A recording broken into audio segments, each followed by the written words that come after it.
Time being 6:34, I call the Halifax Planning Board into session. On the agenda, we have appointments. Chris Winowitz, 450 Industrial Drive, noise complaint. We have 645 Monpont Liquors, 653 and 655 Monpont Street. 7 o'clock, we have Pasture Lane, Mike Goodman. 7:15, regulations for electronic submissions of plans. Under discussion, we have comprehensive permit for the country club, zoning bylaws 16722, ZBA petition 915 Amanda Estates, and 16722 and any other case law. We have 241 Franklin Street solar project, site plans, signature authority form 2020, approval of one person to sign the vendor warrant, 395 Plymouth Street, site plan follow-up, laptop for the planning board, Zoom meeting membership, postponed bylaw changes, possible revision for one multi-structure. Let's see. Then we have meeting minutes. Correspondence, we have petition 923, application filing 5/12/2020, public document request from Amanda Monte, 5/11/2020, email.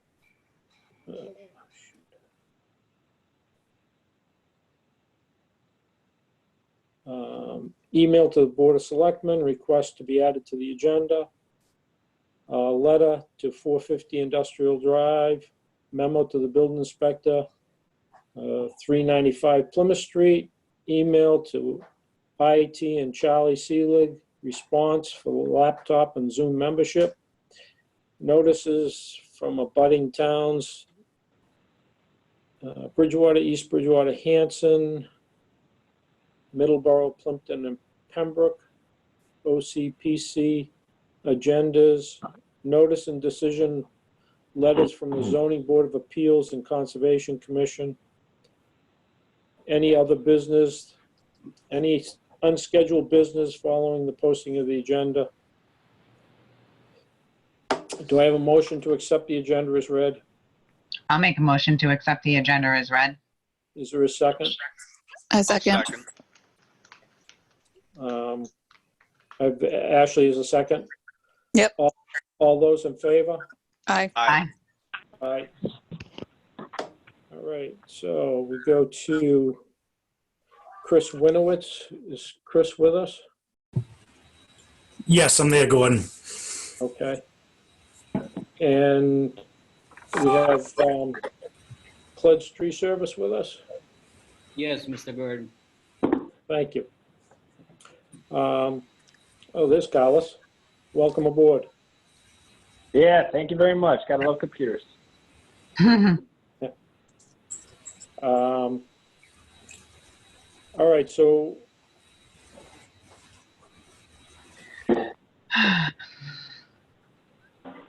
we had a complaint for 450 Industrial Drive, a noise complaint. Were you on for that, Carlos? No, I just started hearing the minutes here a second ago when you acknowledged me, so I missed the first vote there. We just came on. Yep. You haven't really missed anything. I just read the agenda. Okay. You were here for the last meeting, though? No. No? I don't think I was, no. Okay. Mark, would you want to handle this? Yeah, I have no problem. I was here last meeting. Okay. All right, so... I'm recusing myself from that. Oh, okay. No problem. All right. All right, so last meeting, Chris had came in. He had mentioned that he had a noise complaint from 450 Industrial Drive and had not been able to get in contact or get any feedback from them. So we had sent a letter to the address to see if they could come in, and we could just basically start a discussion and see what the issue is and see if we can solve it. That's really where we're at. So I think we have someone from the property here now. So Chris, if you don't mind, again, just recapping for everybody what the issues were, and then we can get a response from there. Okay, starting back in February, the week before Martin Luther King weekend, we started hearing a noise resonating throughout the house, banging, rumbling. We went in the backyard. Of course, it's 10 times louder outside. Found out it was coming from one of the tree lots over in the industrial park. I tried calling Kleds because that's the name I saw in the area.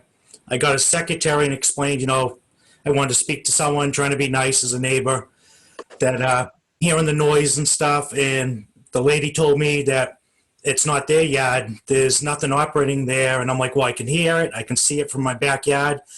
And she was saying, nope, no one works there, that everyone comes in the morning, gets in their trucks and leaves, that there's no one down there. It must be from the company next door. So I knew Newcomb's has an office next door, so I called Newcomb's, got a secretary there, got the same story. Noise kept going on. Next day, on the weekend, Saturday, I called back, same thing, phone tag. The secretary from CLED says she's not actually down there. I think she works from home, but there's no one there. So basically, I got bouncing back between two different lots, and everyone was denying they had a machine down there. Then got really aggravated because now on a Sunday, on a holiday weekend, they were operating the machine all day again. So I finally called Newcomb's this time and said I wanted to speak to someone. This is Monday because no one would answer the phone on Sunday or Tuesday. And I'm like, I want to speak to someone because someone down there is operating the machine and kind of demanded. So she got a manager. I forget his name, but he did tell me he's a selectman in Hanson. And we had a discussion about the machine, and he's like, no, that's not us. And he started saying, we have the same machine. And actually, it was somewhere else, but we had noise complaints. His is in the middle of BRS and takes 10 minutes to drive to nowhere. And he holds the phone away. He's like, yeah, we can hear that. He's like, hear the machine? It's coming from next door, from Kleds. So I called Kleds, and finally I demanded, I want to speak to someone, because everyone's saying it's coming from your yard. The secretary said, hang on, I'll have a manager call you back and stuff like that. Never heard from anyone. So I said, fine, forget it. I'm going to go to the town about this. And that's kind of where I contacted the town. Okay. Do you have any idea what the actual noise was from? It's a giant wood processor where they dump logs, stumps, everything. Okay. So between the engine noise, which just is a high, I wouldn't say jet engine, but it's just a high-pitched, always running diesel engine. And then as the machine goes around, you might hear that constant noise, and a couple minutes later, big banging. I think his stumps are going around in it and stuff's flying on top of it. And I've also driven around. I think there's also an issue that we're up at a higher level on the hill. So the way the noise is coming out of the machine across the lake, there's no barrier or nothing. Because at ground level, if you drive to other parts of the industrial park, it's diminished or mitigated. It's not as loud. You go somewhere else, it's a lot louder. You come up behind our houses up on the hill, and it's extremely loud. Okay, Cled, I'm not sure if this is the first time you're hearing about this, but do you have anything in response to that? Is that something that you're aware of? Hi, Mark. Yeah, I just first want to bring him up that he say Sundays. We never work Sundays. I even invite one of my workers to be in the meeting today. I don't know if he's on, but actually I did invite two, but I don't know if they was able to make it. And we never work Sundays. You can drive every Sunday in front of my company. You're gonna see our gate is closed. We work Monday through Saturday. And yes, we do have a top grinding in our yard, which is industrial zone. And it was because we have agreement with the town when we went for our permit to get our company located on that 450 Industrial Drive, we have a request by the town that we cannot pile stumps, logs that we cannot handle or control manage the space. Everything has to be controlled. So we have a top grinder, and we do grind when we have a good sized pile there to make out the stuff that is not good for us. You know what I mean? Because the good stuff we haul. We have a company that comes and haul away. Like we have a company that comes haul our good logs to a sawmill. And we have a company that comes and hauls some of the hardwood, the good stuff, and we also have our firewood that we sell for our own customers. But we don't work Sundays. I can assure you that. But to keep our Okay. Is there any? to keep our end with the town, we need to have that machine on our yard because we need to dispose of the stumps and logs there. It cannot go through a wood chipper. One of the things that we were wondering if there's any way that you could position it where I'm not sure exactly what the site looks like today, is if we could possibly position it where it gets where it's behind the pile. I'm not sure where it sits, if it's out in the open, if there's any sort of way to get it where there's something to try to contain some of the sound into the lot. Is that a possibility? Putting it closer to a pile or piles behind it, So between you and the houses? I can try to build a wall with the logs, but if like he made a complaint about February, that's what he say. I as I remember. So that's the time of the year all the trees has no leaves. You know what I mean? Everything's white. Yeah, true. Open. It will travel much further. Exactly. So he's gonna get lots of more noise. And to be honest with you, I'm gonna be honest. That's the time of the year that we are most gonna be using that machine because we are slowed down. We not have many works out. Like we not, winter time. That's the time that it's slowed down a little bit, and that's when we keep our place more organized. Yeah, that's a downtime project. Exactly. So we take that downtime to keep my guys going, working, because I don't lay anybody off. So I keep my guys working, and that's when we run more, equipment in the yard. So, but I can definitely try to build a wall with the logs, behind the machine, something like that. But I cannot promise it's going to be, you know what I mean? Like it's not going to be noise. I can try.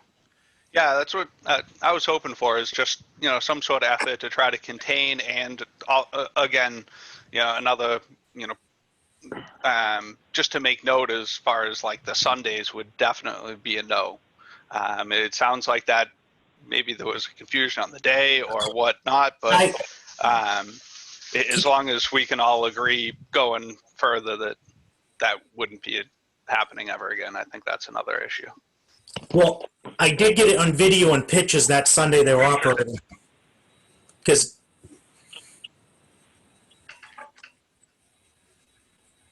well, that's what I'm saying. Like whether or not there's like on either end, as far as if we can go further and agree no work on Sundays.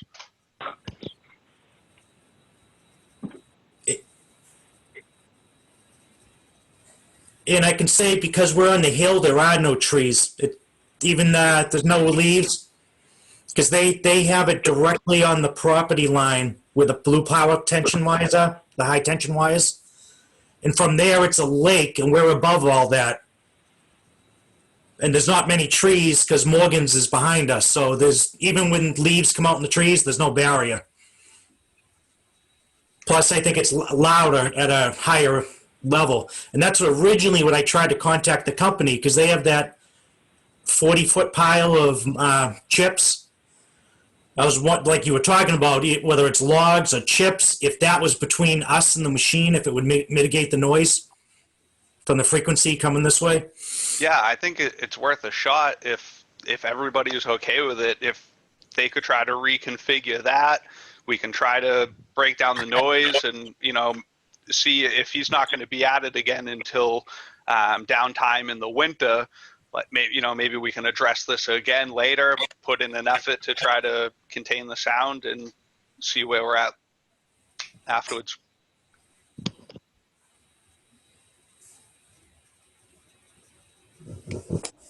Does that sound reasonable? It sounds reasonable if it can be mitigated. Yeah, I think it's worth a shot. That's my proposal.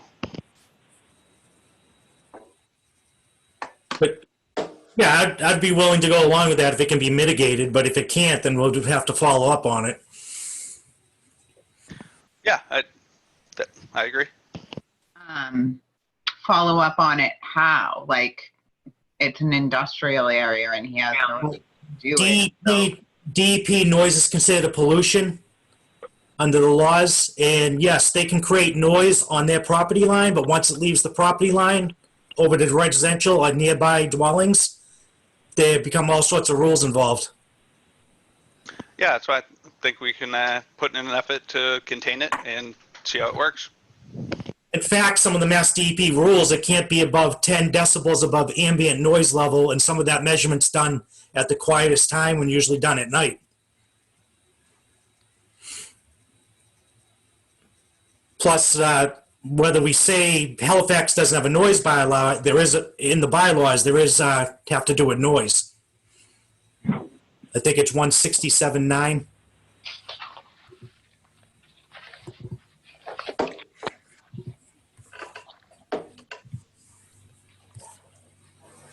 Yeah, and I'm looking online right now too. It looks like the avenues, there's a couple different avenues to pursue that if there continues to be a complaint, you either do through the police, the Board of Health, or the building inspector. So I think that would fall under sort of statewide regulations at that point as it relates to, measurement of what that noise is. And I guess the other question is, I don't think the town has any requirements on hours of operation, do we? Does anybody have any knowledge of what those might be, whether or not there's specific time restrictions or day restrictions?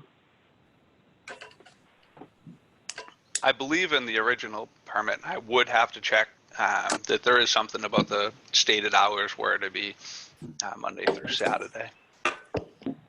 And I also went to the building inspector. He originally said that that's where this started. He said, start with the planning board, also with the police chief, which I've been doing most of the time. I've been logging. The police have been logging all the noise every time the noise is created, which I think you could pull a log from that.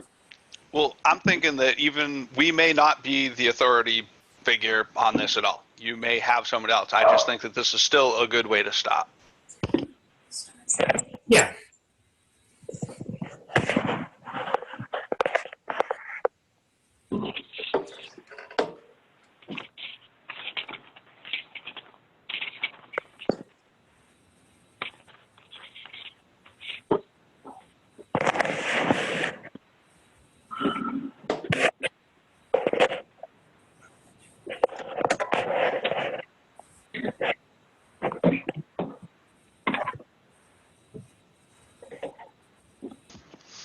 All right. Well, unless anyone else has an opinion or something they'd like to offer, I think we can leave it at that. Cled, if you can do your best to try to contain that or configure it on the lot, and then we'll see how it goes. Yeah, I agree with that. All right. Excellent. Okay, thank you. Thanks, everybody. Let's hope it works out.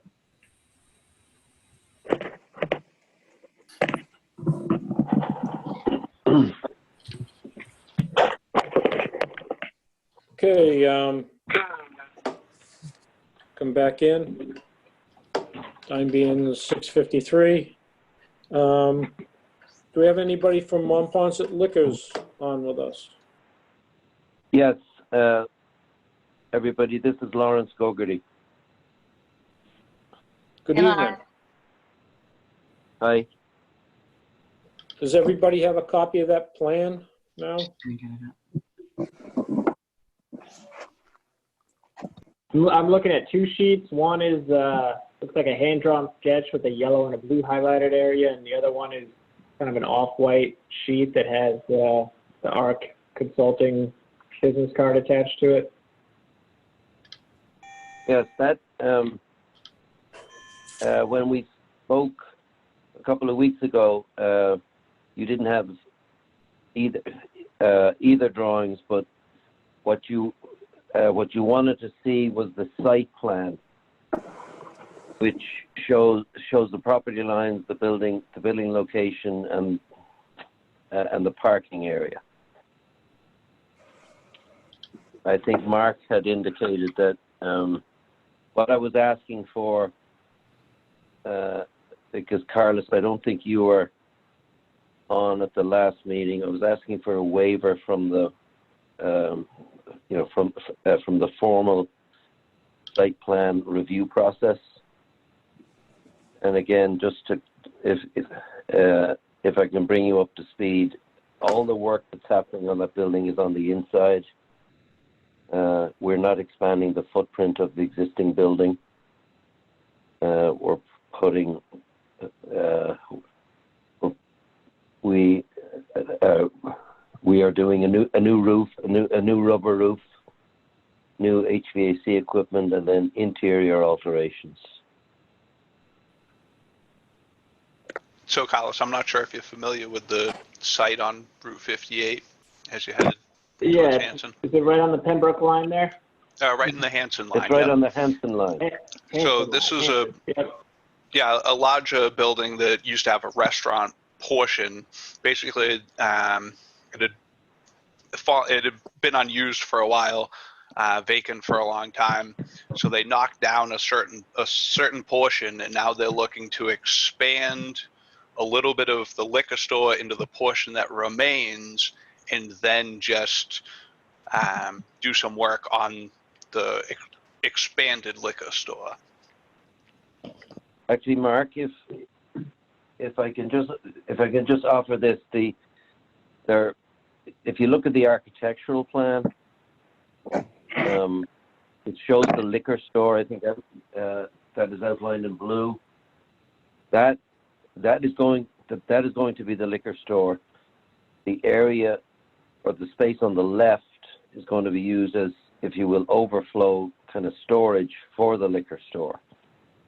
At some point further down the road, that's the space on the left will be hopefully renovated and offered to a, who knows, maybe, I keep saying like a Dunkin' Donuts, but that's not likely, but as an example.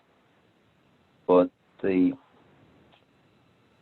objective right now is to get the liquor store open up, and the cash registers sort of going.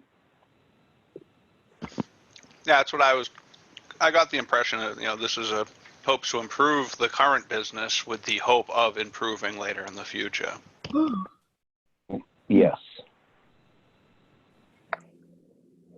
I'm a little confused because the plans show that end cap building 637 to be demolished. Is that not the case? It is demolished. Yeah, so they took down a portion of the building that was for the restaurant and left the rest. So they're it's gonna seem like the liquor store is expanding. It's just taking up more space than it was before, but some of the building was served for the restaurant. So they just took a little portion, knocked down the left side of the building. Yeah, which was, and that was 657 on the site plan. Just so we're clear. I mean that was about to fall down, to be honest with you. So we had to take it down to basically make it safe. So currently 653 and 655 do exist. Those are the two units that essentially look like the liquor store from the street. Yes. Yeah, I mean, all the signage and the lighting and everything will be on 653, which is the liquor store. For now, we're not even going to do any work on 655. We're just going to use it on an as-needed basis for storage.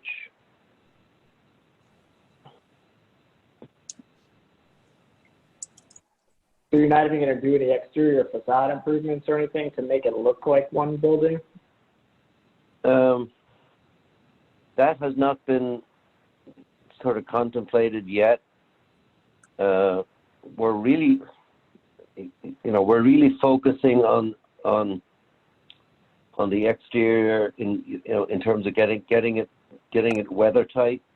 There will be some repointing done on the front where some of the brickwork has started to deteriorate, but there are no major alterations planned for the exterior elevations at this point.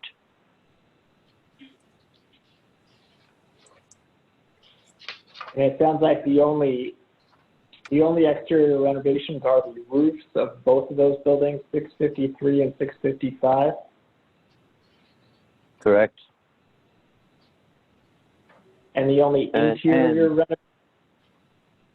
Yeah, everything else is going to be interior renovations. I mean, it's like for example, and there's going to be a new ceiling in the liquor store because we had to take out the old one in order to install new HVAC work. All of the electrical wiring systems are going to be up to code because they're not now.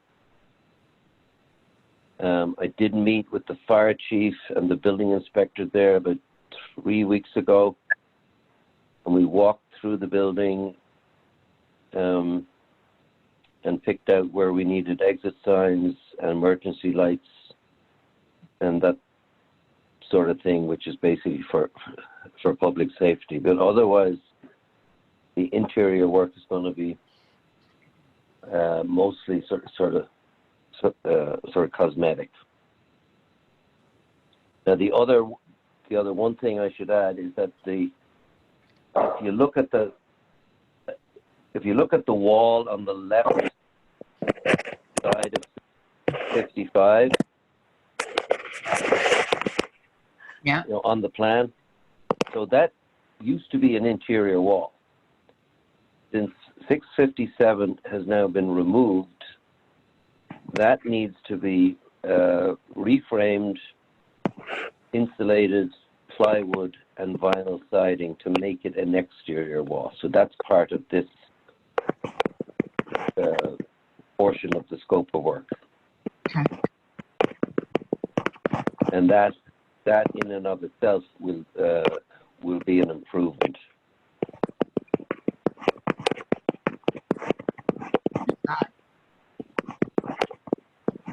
So somebody's.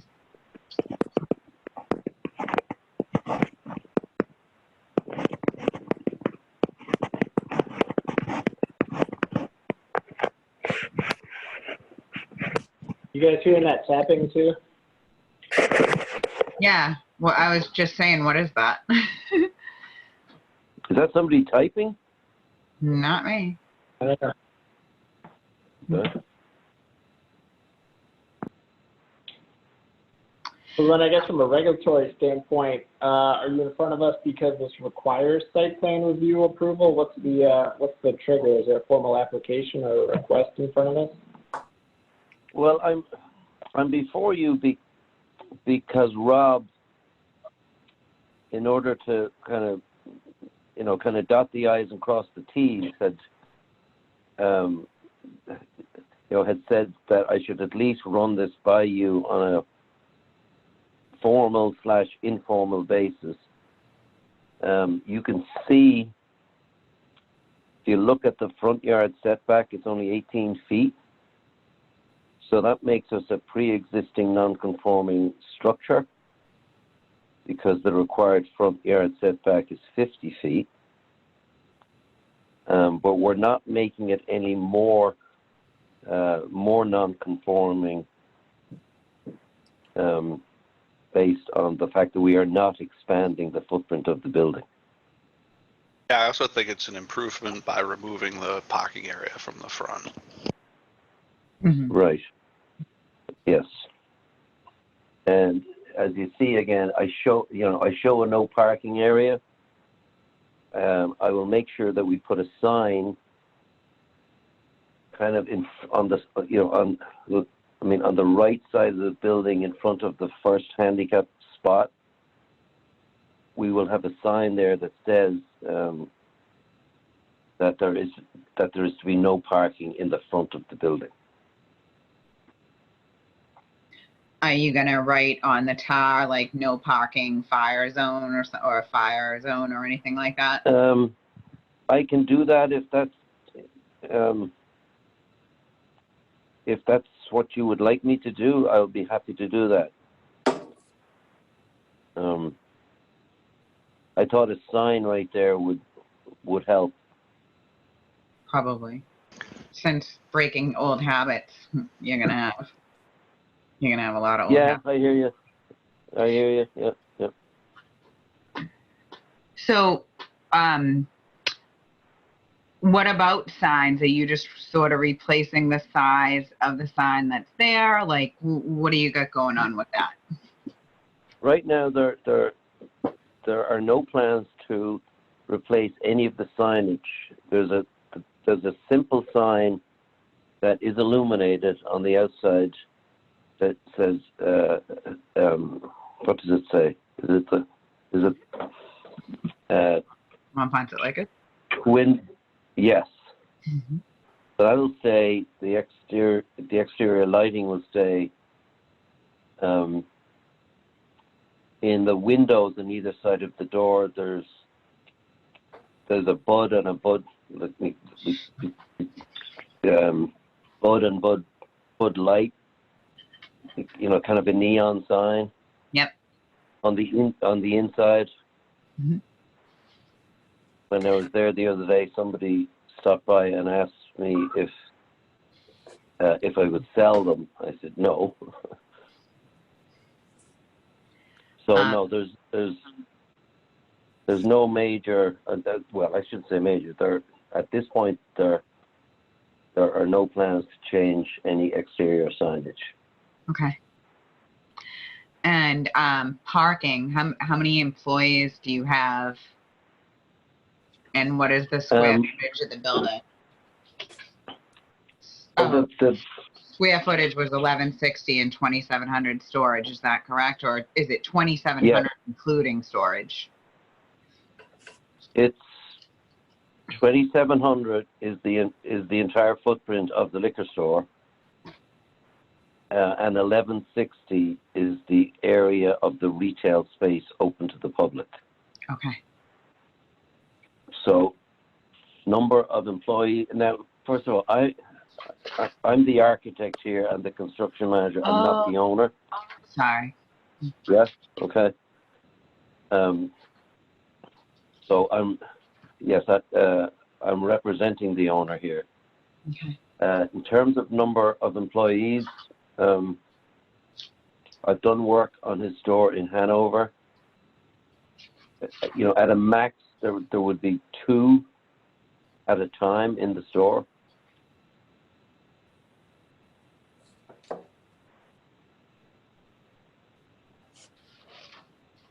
If that answers the question. Thank you. Good.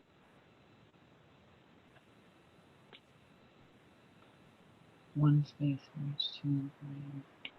One space.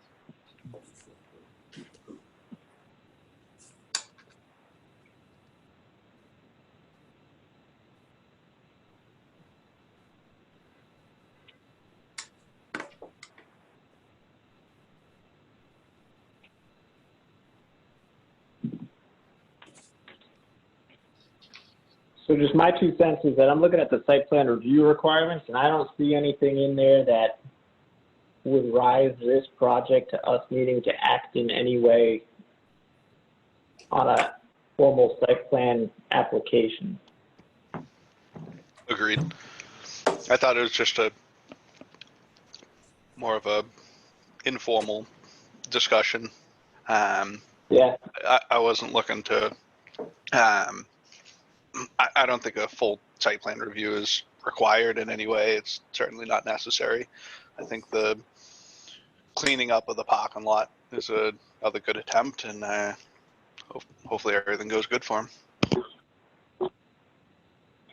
Yeah, I think ultimately it would be nice with the exterior of the building, if you're fixing up one side of it, that it was all done uniformly and made to look like one nice cohesive building instead of, 3 or 4 pieced together different facades. But I would say that our jurisdiction doesn't necessarily extend over that right now, so. Yeah, I also think that like if we imposed a full site plan review, that would actually, they'd be less likely to be in a position to do that. Or I think if, given good luck and good business, then those are things that will probably be able to come in the future. Mm-hmm. Yeah, I think the signage is what it is. If it's an illuminated sign or not, it's already there. I don't think there's anything to stop them from continuing to operate however they operate. Yeah, and it seems that the parking that they have there is adequate for 16714F, I think, right, guys? Would that be the one? Yeah, the whole entire lot's paved, right? So they could put 100 spaces on there if they really wanted to. Yeah, I'm just trying to make sure that everything's like kosher as far as the main things, right?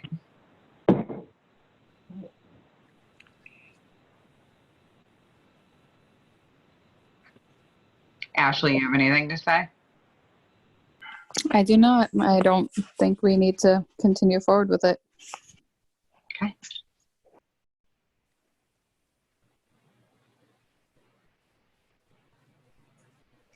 So are you making a motion to waive the formal requirements? I don't know that there even is one. I don't think it rises to the level of needing a site plan review. Agreed. So should we make a motion to make it confirmed for him to move forward without any? I'd just wish him good luck and send him on his way. I'm sure he'd agree That's with awfully that. nice. That's awfully nice of you, Mark. So I don't, or should I get anything in writing? Well, that's what I was kind of wondering. Was the building I don't see inspector why asked you'd for that? be required. I don't think I don't think that's not helping you by not giving you one. That's certainly not my thing. I don't think that anyone would ask you for one, and I don't think that you're required to provide one. That's kind of my thing. I think if someone was to tell you that you needed one, I think that they were wrong, and they can talk to us. And I think that's. Well, maybe we should just put a determination there so nobody can go back on, I mean, they asked us for a determination, so all it is a motion, you know what I mean? I didn't think that we were asked for that. I thought we were determining whether or not they needed a formal site plan or not. Wasn't that the question? I don't think there was a question. I think he was just told to come talk to us. Yeah, I thought it was just an informal conversation. What if you were to write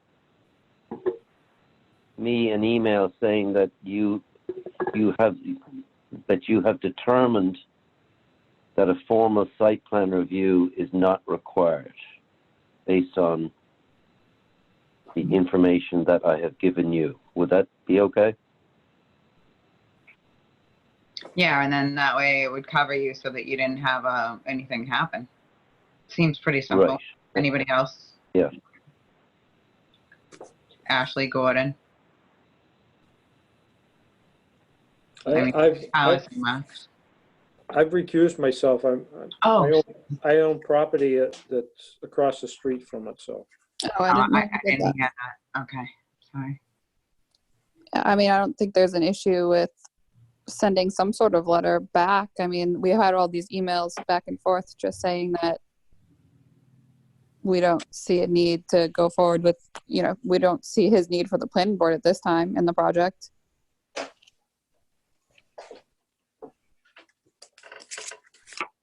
Yeah, maybe, right. All right, so I'll make a motion to send a determination to help out 653 and 655 Monpont, subtracting the 657 that as it is here today on the site plan given to us by Arch Consulting, as it shows here, and with the sign details, we don't at this time see any need for a formal site plan, and that we wish them luck. If anything changes, then that would too change. Makes sense? But my only concern with acting on that is, right, if all of a sudden now we're doing exterior improvements and we're striping paving and we're doing some other stuff, then at some point maybe it does need site plan review, right? If we just say it's a building that is only limited to interior improvements and work on the roof, then that clearly does not rise to the level of needing anything. Well, I would agree with you 100% to add something in there to protect that. Yeah, I think me and Carlos feel the same way on this, where nobody's going to ask him for anything. He's not required to provide anything, and that's how we should sit it. We actually shouldn't make an official ruling on it because we are not. We are not addressing this. He does not have to come before us. We thank him for coming and showing and having the discussion and clearing out the parking in front, and that's it. Okay, I can see your point. And I think ultimately it's the building enforcement officer, who's the building inspector, who'd be the one that'd be granting the building permit. And I think it's more or less his role to interpret the zoning ordinance to determine whether or not it would apply. So I would prefer to just kind of put it aside, and we could put it in the minutes. And I think it would be appropriate to note that we don't think it applies based on our discussions, but I would hate to make a formal determination on the interpretation of the zoning there. Okay, agree. Ashley? Yeah, I can both understand and and appreciate that. So if the gist of what we have discussed this evening is in the minutes, then we can all at some point, if it comes up, we can refer back to the minutes. Perfect. I think Rob was just being sort of cautious, which I fully understand. So if you want to leave it at that, I'm happy with that for now. Okay. All right. Okay.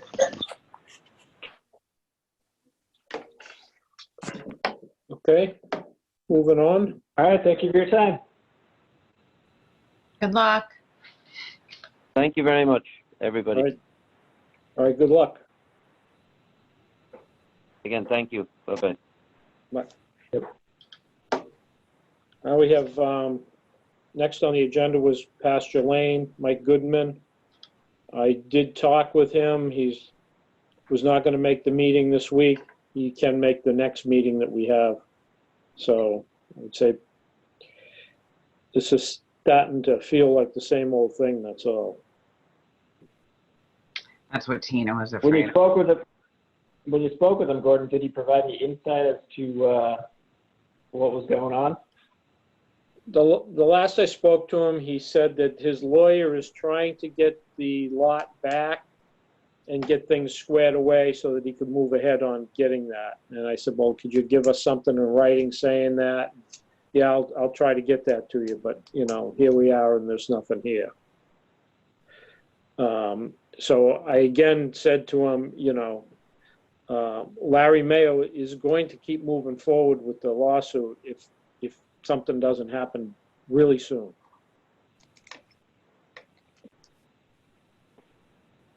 Do we have a timeline on that? Is it, if he doesn't show up at the next meeting, are we filing paperwork, or what's the timeline look like there? Well, I think that's what we need to bring up for discussion here is, what's everybody feel? I feel like it's been a long time. Yeah. So, I mean, we got to set some kind of a limit on here, and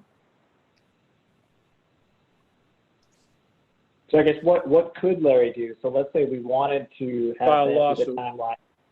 File I know, lawsuit. but but could he just flip the switch and file it the day after next hearing if nobody shows up, or is there, a month lead time to putting paperwork together? No, he said he could put something together really quick. Okay. Yeah, so as long as there's some actual gain, I just hate to see, like I understand there's a principle and all that, but I don't want to sink a ton of money to reprimand the guy and we still don't get anything. Like I want to make sure that there's a clear path to the lawsuit and gaining something. Well, first off, I mean, we don't have any control over the lawsuit. That's up to the selectmen. They have full control whether they do a lawsuit or they don't do a lawsuit. So I'm just saying, what we need to look at is what's fair for us to tell the people that live down there. They've been coming in for the last 6 months, 8 months now, at this stretch, but prior to that, they were in before. So it's. So just to clarify, what would the actual lawsuit accomplish? It would force him to pay for the repairs of the roadway? Well, it would force him into doing something. I'm not 100% sure exactly what the action will do. I talked to Larry Mayo. He said that they can file a lawsuit against them.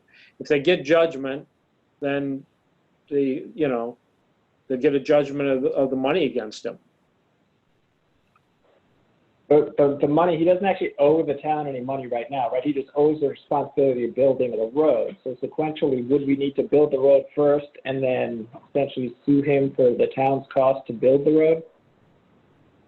Yeah, see, like I see how that makes more sense and has something tied to it at the end. I just hate to sink money into it to have somebody yell at him. Right. Well,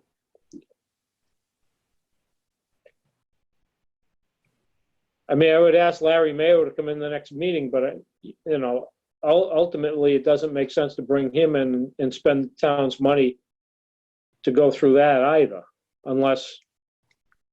I mean, if we get some questions, let's send them off to him and we get answers. Yeah, I think that's fine. He doesn't need to be there in person. If we could just ask him what the actual steps would be to facilitate some sort of action, I think that's really what we're looking for. All right, well, I can call him and get that. And Okay. I'll just have him email us back what it is. And can we ask him if the guy doesn't have money in lieu of the lot, like the town takes the lot so that we can then sell it so that we have money from the lot? Well, the problem is if the town takes the lot, then the town is going to have to do the road. That's why we were looking for him to step up and do the thing. Right. The town can pursue going after taking the lot. He had even offered before to deed the lot to the town. Right. But it's just much simpler if he just fulfills the obligation that he has. Well, let's hope he comes forward. So. Sad. Should we send him like a formal email or, a letter asking to be at the next meeting so that we have it for all the other residents showing that we're, trying to get him to show up to these meetings, not just word of mouth? Absolutely.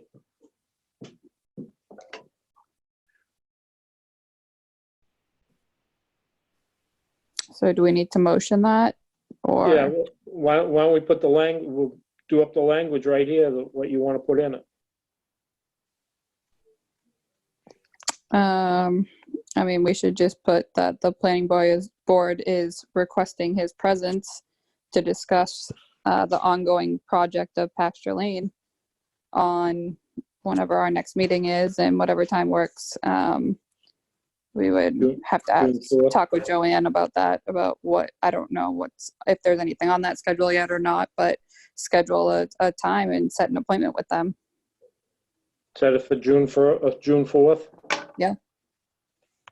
Should we add anything in there about his obligations not being met and that further action would have to be taken if he doesn't step up and move forward? Should we add that? Or, But- Yeah, I mean, we can put whatever you want in there. I mean, I don't want to put it if it's not like what we should. Yeah, I'd prefer just to like request his presence. I don't want to threaten him and have him not show up. And then we also are going to be waiting for Larry Mayo to give us answers to things we don't know. So I don't want to say, you know, if you don't show up, this could happen. We don't know what's going to happen. We're just asking him to respectfully show up and give us some answers for some of these other residents. And if he doesn't, then from there we can move forward and see what our options are with Larry Mayo. I mean, we could move forward and send him a letter saying, you know, you've indicated through conversation to the chairman that this is going to move forward, but yet things have been delayed again and we have no timeline, and we would request your presence at the next meeting and lay out exactly what you have planned and how soon this is going to happen so that we can inform the residents on the street what the plan is.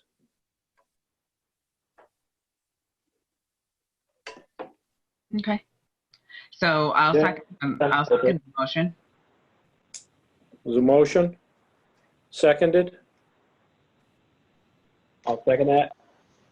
All in favor? Aye. Aye. All right. As an aside, how do we get this on the selectmen agenda to have them consider this? Is this something we can just bring up with them before we take any sort of formal action in terms of what we're thinking about doing?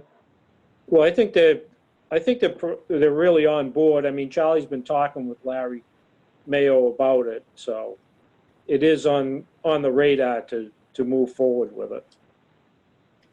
They're not out of the loop. Okay.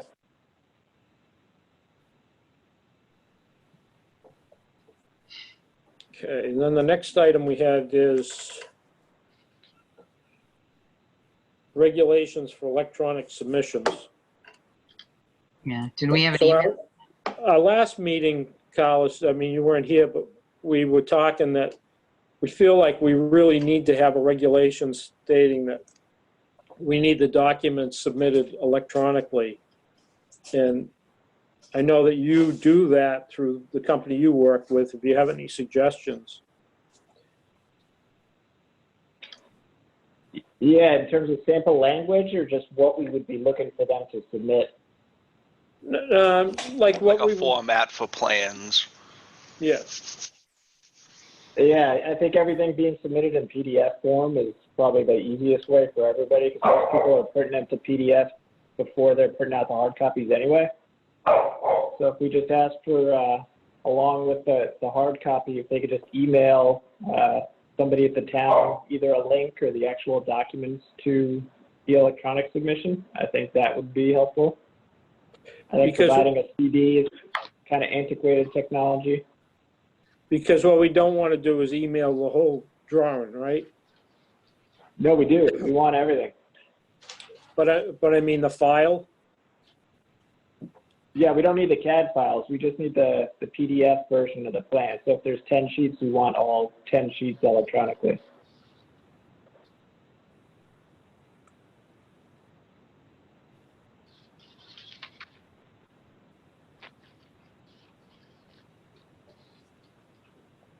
Okay.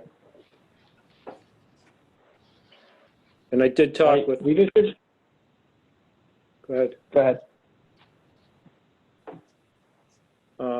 I was gonna say we submitted one to the Conservation Commission in Boston recently, and they actually had the process laid out pretty well. Are other towns doing it now? Yeah, almost everyone you have to submit electronic copies along with the hard copies. A lot of them only ask for 1 or 2 hard copies now, and it's all just electronic submissions.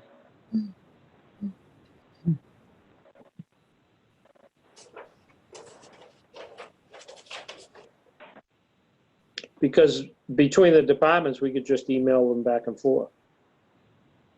Right, that's why having, 9 hard copies of the full-size plans, it's just kind of a pain for everybody, and it just takes up space, and, we don't ever look at the multiple copies because we're all sitting around the table at the same time.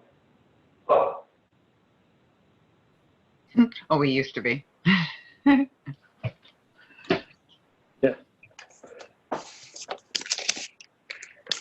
All right. As I spoke with the IT gentleman for the town,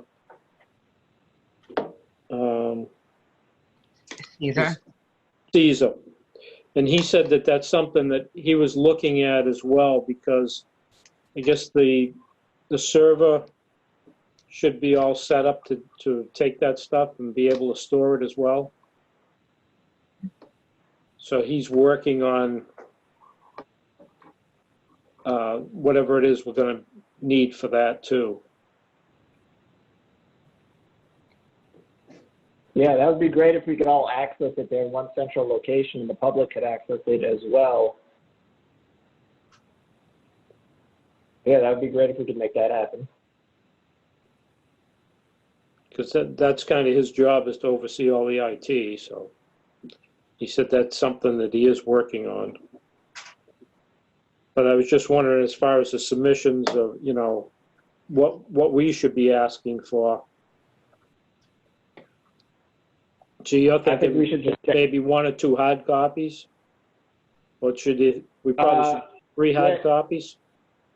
I think for now, maybe we don't reduce the hard copies because maybe some departments like to see them, right? Maybe fire, maybe building, maybe folks like to actually see the hard copies. But Right. For now, we can look at just having them submit an electronic PDF copy of the materials, and they can send them through the secretary. So leave the number of copies the same as what we have now, and then add the electronic, and later on we can take a look at reducing that. Yeah, I think that way we're not negatively impacting anybody that likes to see the hard copies for the time being. Okay. And I did speak to Caesar about the laptop. I guess there was some controversy about the town spending the money for the laptop. We're not looking for the town to do it. We were looking to take it out of our budget. He's supposed to be getting back to me with a price on a laptop. Because if the submissions come in like this, and he's also going to get the projector up.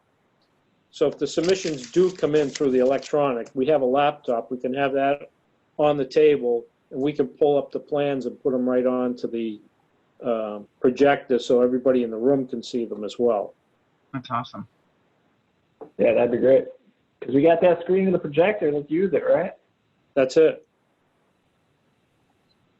So we had some pushback on the laptop, but I'll get in touch with Charlie and see what that is. But we're not looking to go through the selectmen to get a laptop. We're looking for a laptop for the planning board, and not to take it home, but so that we have it in the office.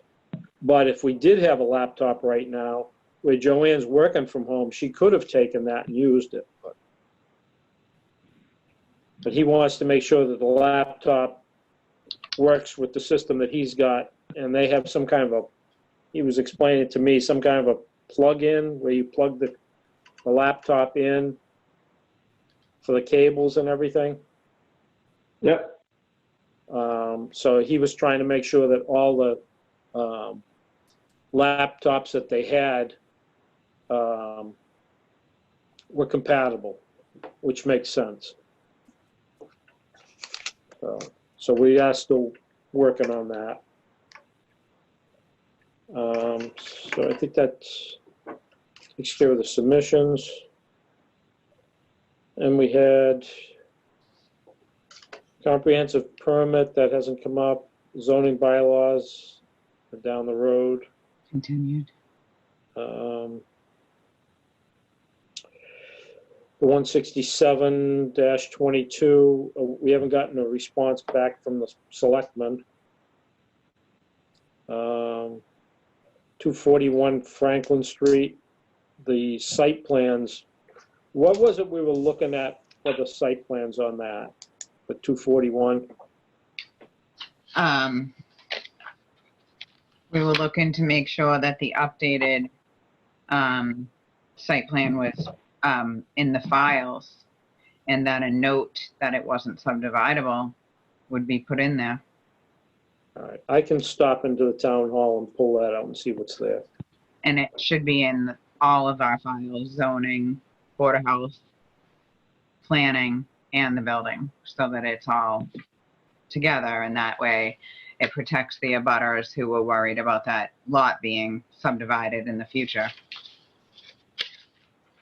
What do you mean it should be in the what? The different departments, what should be? The consolidated plan showing what the new consolidated plan is, that it's one lot and not showing like the two separate thought processes. You remember? Yeah, okay. I'm just trying to write down so that I... No, that's cool. Okay. And I Okay. think that a note should be put in, attached to it in all the files stating that it's not a subdividable buildable lot. Keeps everybody on the same page. Okay, then we had the signature for authority. Yeah, what was that? Uh, I'll put it up. Okay.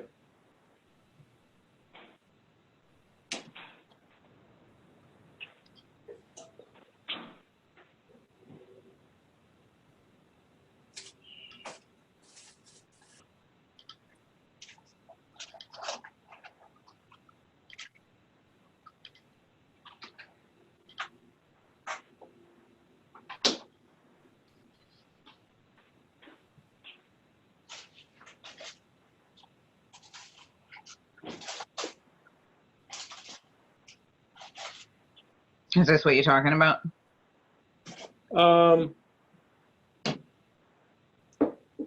Well, the memo that just coming out.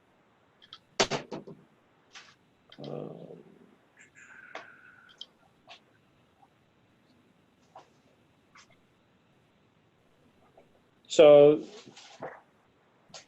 to the members, the attached signature authority form that you signed for the current fiscal year, the bills have been approved to date but not signed due to the pandemic. It is difficult to get the required 3 signatures. Per the accountant, she will accept the bills with 1 signature as long as the board affirms who this will be at the next meeting, and that person signs the last line on the form going forward. That same person can come in and sign the bills. So we need 1 person to do that.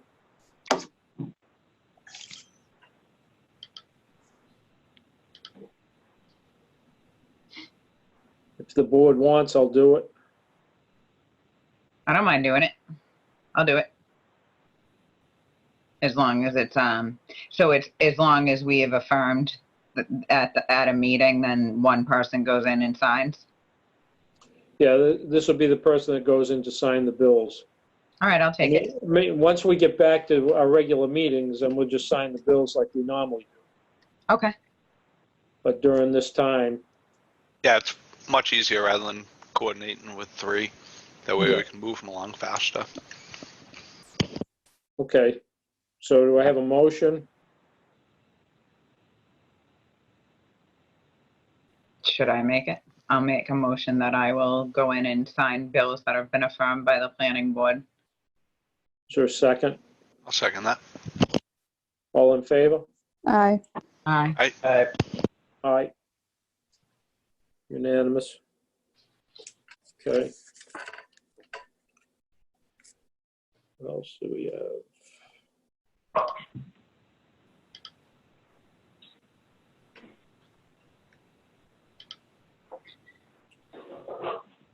Um, 395 Plymouth Street, we have sent a letter off to the building inspector for that, for an update. I just spoke about the laptop and the Zoom membership. I also talked to Caesar about that. My only thought was on that it looked like everybody's going to be doing the Zoom meetings. He said that they had set up for 2 accounts in the town. I don't have a problem with that, but all I was looking to do is to see if each board was going to have to do their own meetings in the future. But he indicated that that him and Charlie were doing the meetings and they were good with that. My only fear is there that if the 2 of them are not available, then we have to cancel our meetings.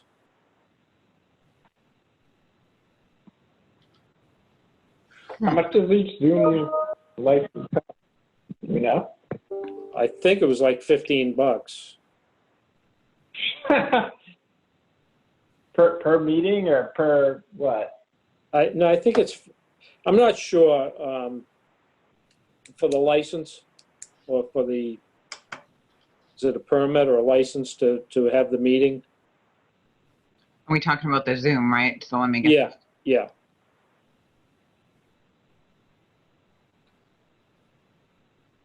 But I mean, it works the way it is now, that's fine. But I think that because the way it's working now, we'll probably end up doing more of these in the future. It's $168 for the year for an additional Zoom membership or host. Is about. I don't know. That's for additional. He said that one of the problems is that they don't take checks, so you have to use a credit card, and the town does not want people using their credit cards Right. to do it, and they won't take anything else, and they're so busy right now they don't have to take anything else. Well, there's also the option of if we find that we really need this and want to pursue with it, there's other hosting programs and sites. Yeah. So I I mean, think if we are going to go that way, we should definitely check out things other than just Zoom. Yeah, but we definitely want to do that in conjunction with the town and make sure that, everything's in line with whatever we have to meet for the public It says, requirement. Oh, And, okay. and for the town too, like right now with the Zoom, this is being recorded and then it goes to, I believe it goes to Area 58 so that it gets available for everybody. So that works right now. So we want to make sure that if we were going to do anything else, that would also work too.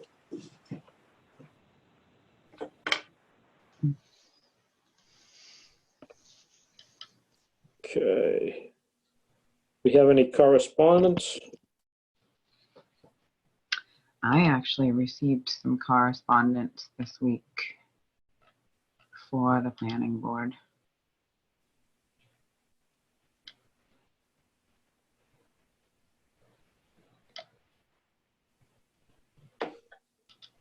Excuse me.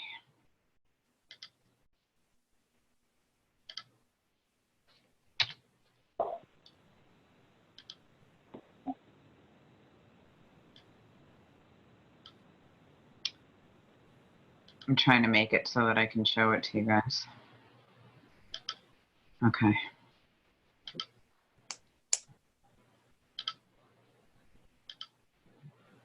Just an email you got to the planning board?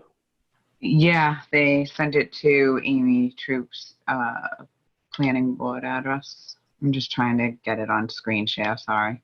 Okay.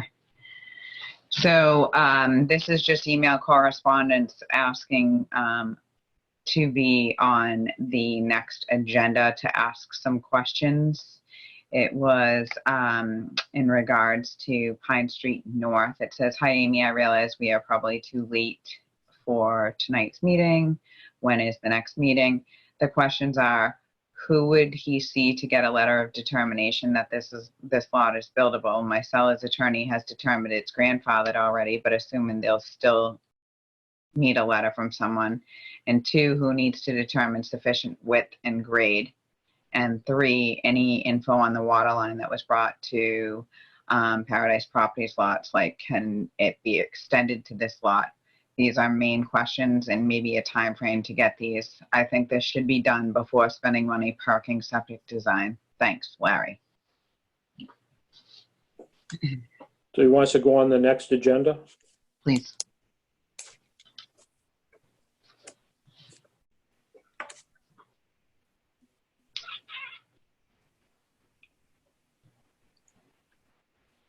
Okay.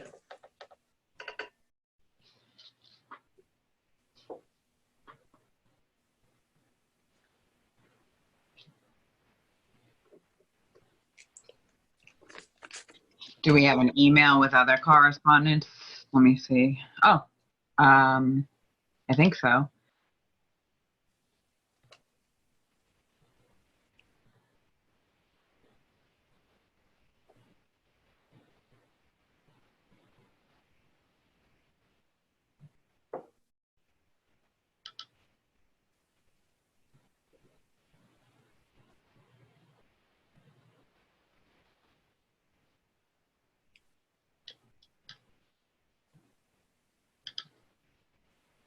Does anybody else have correspondence before I move to this one? Which I think we all got this correspondence, but at least I can put it up on the screen.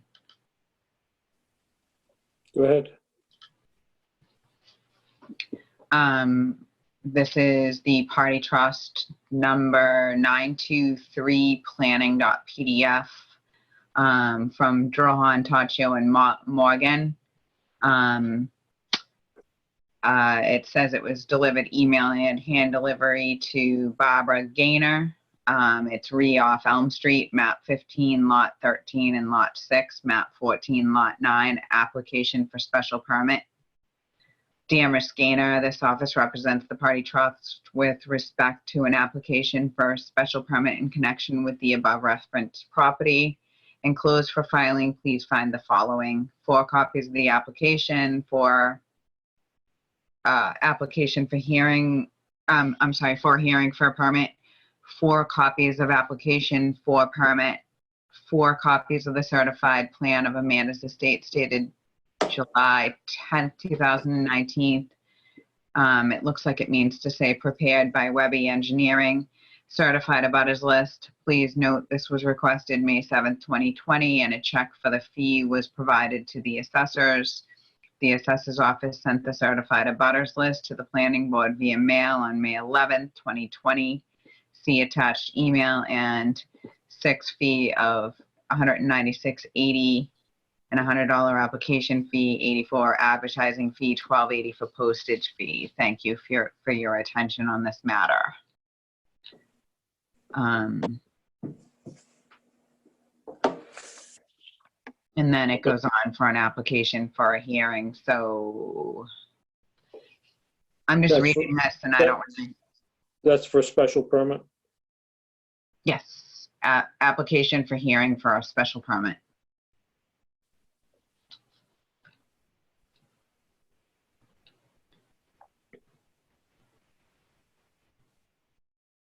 I have it on the screen, but I don't know. Does anybody request that I read this whole thing, or? I will. I'm just asking if you want me to or not. Does everybody have a copy of it? It's a good offer, but I don't think it's necessary. Well, I just wanted to be sure. Everybody found a copy of it? It's in our email.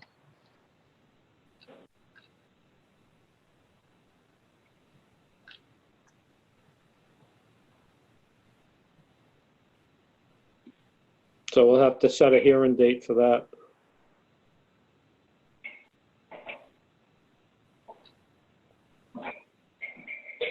Is that what we're Yeah. to do? Does anyone have a known conflict within the next couple? Obviously, it would be best off if we're all there. So. Yeah, there's no reason I wouldn't be around necessarily. Yeah. So anyone will do. Yep. So on July June 4th, do we have the hearing extended on bylaws, or when did we put that to? I forget.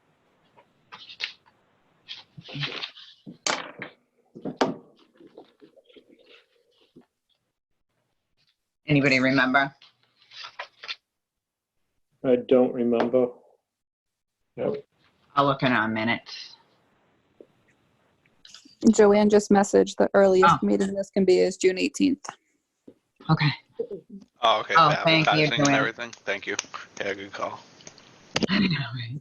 When did we have, does she know when we had the other hearing set for? For the bylaws?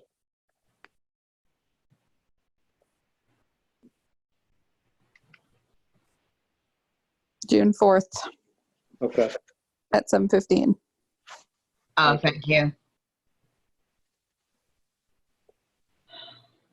Okay, so do we want to schedule this for June 18th? If that's discussed, That's fine with me if it's fine with everyone else. it's fine. All right, do we have to make a motion for this? No, we set it on the agenda for that. Okay. Joanne, can you set that on the agenda for the 18th? What time you want to set it on for? 7? Sounds good. That way, if we have something before it, we take care of it and move on. Good idea. Joanne said it's all set. 7 Thank o'clock you. on June 18th. Okay. What's next on the agenda? Do we have any other correspondence? Excuse me. Thank you. Bless you. Thanks. We have a public documents request. 5/11/20. Okay. Is that in our email too? I think Should that be. I saw it. There's so much stuff in our email.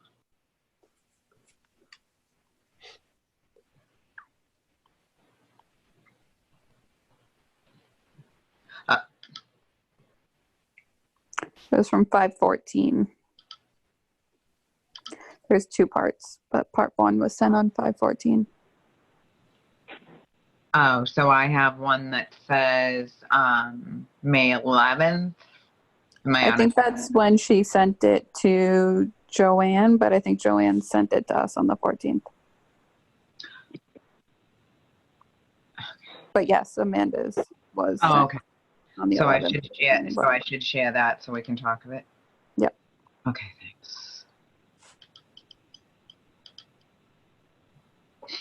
Okay. So it was to Joanne Snow from Amanda Merritt.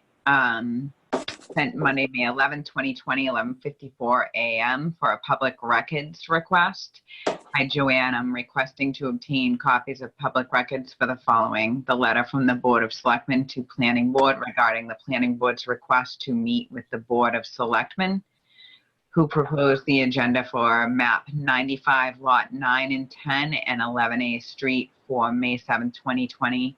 How was the proposed agenda received, along with emails, and specifically from who? Any communications from the Planning Board to the Board of Selectmen?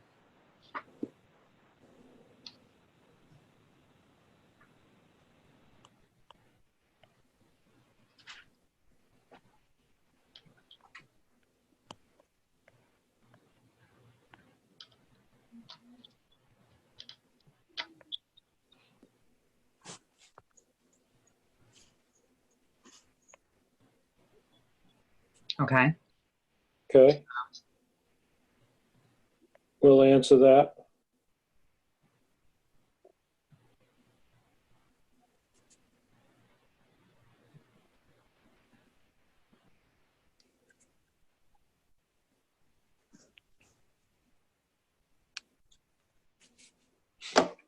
Okay, what else do we Did have? anything ever happen with that meeting? Did the selectmen have a informal item, or did they acknowledge the request in any way? Haven't heard anything. Oh, you mean from the meeting that you were at, Carlos? Yeah, I think I missed the last meeting, so I don't know if you guys ever got any headway with having the selectmen actually provide any sort of additional background on their decision. They wrote us a 6-page letter. Well, Charlie Seelig did. And then last meeting, we had another unanimous decision to have the selectmen put us on their agenda. We sent them an email Yeah. and they never responded to us. What was the gist of the 6-page letter ultimately? I must have missed that with not being at the last hearing.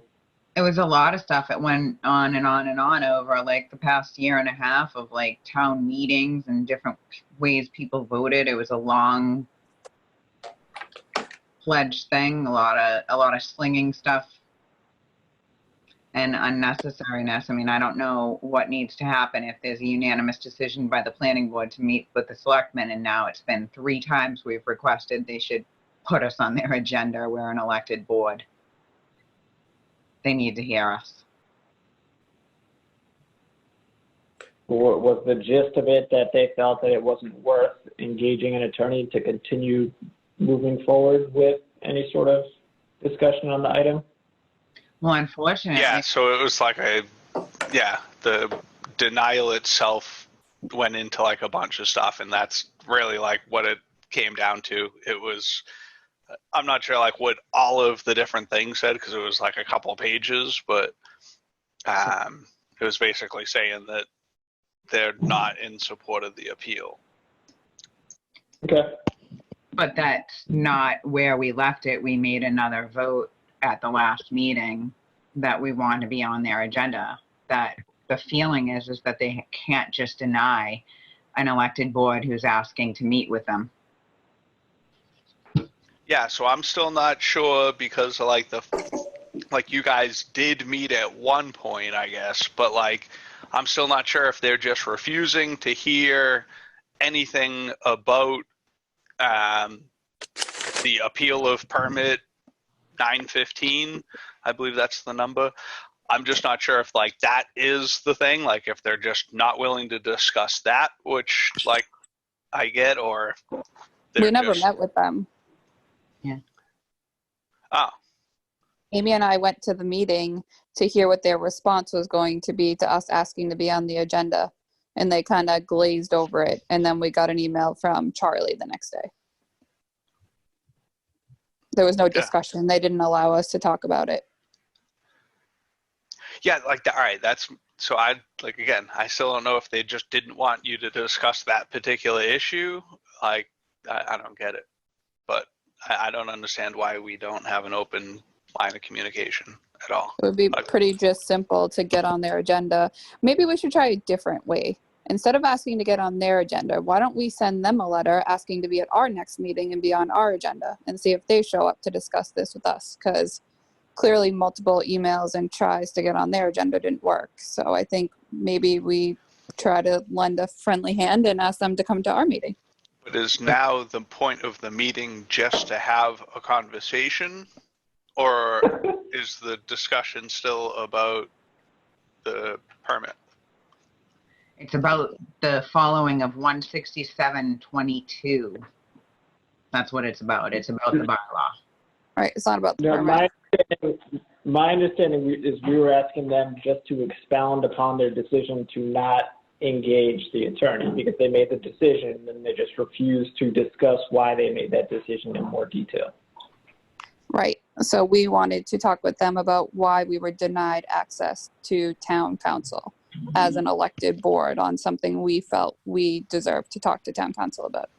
Because they still have yet to give us an answer on that. Yeah, but like we don't. I don't think. Was there ever a vote in full support of the appeal by the planning board? It was I think it was a 3-1 or a 2-1 vote for the appeal. Right, based on getting information from Attorney Mayo. We never said we were fully going forward with the appeal until we spoke to Mayo, and then the selectmen shot us down even being able to speak with him. Or them.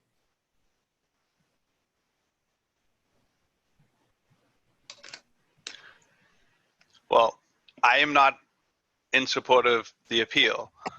I am not, so I'm not really I don't really want to fight to talk about it because I'm like already not in support of it. And there's also no way that with that huge report that there's any question about why they said no. Like, that was a pretty thorough report. So at this point, the only thing I'd be willing to do is have a meeting to say, like, hey, we need an open line of communication. Like, so that's the part that I have a problem with. Other than that, like, I don't support the appeal. We're just asking Yeah, for at this advice point, from an attorney.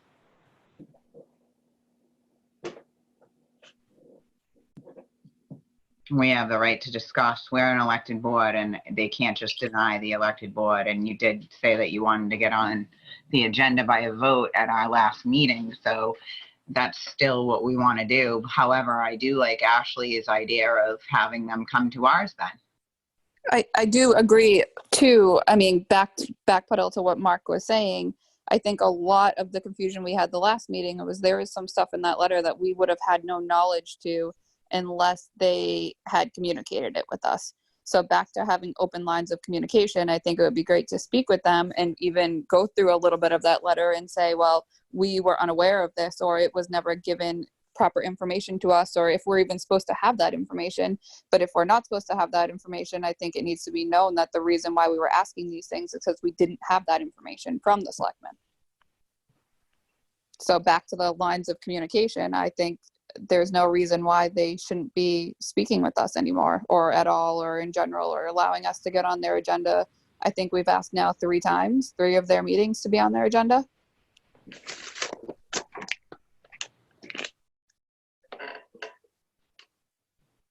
I mean, would they deny a townsperson to come in and sit on their agenda?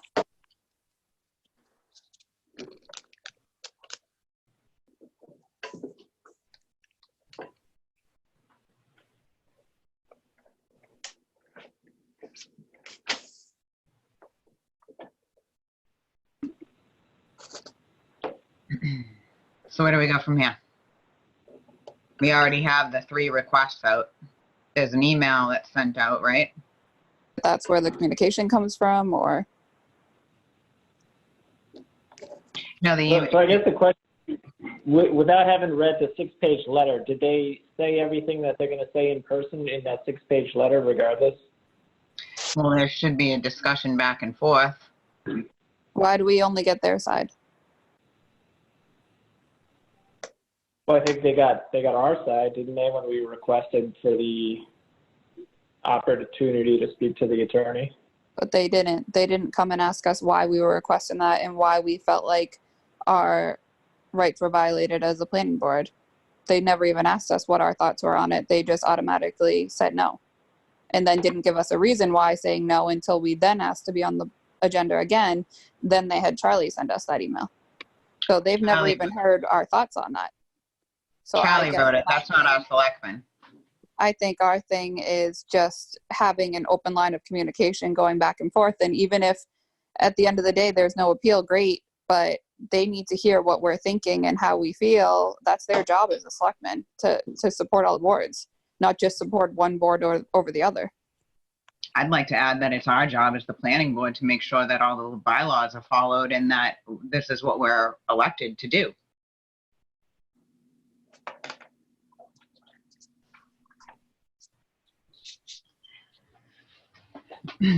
So let's keep pushing to get on their agenda or have them on us. We'll give them a choice. Agree? The next meeting is the zoning bylaws, so I would assume that maybe they're going to be there. I know that's not a good thing to do.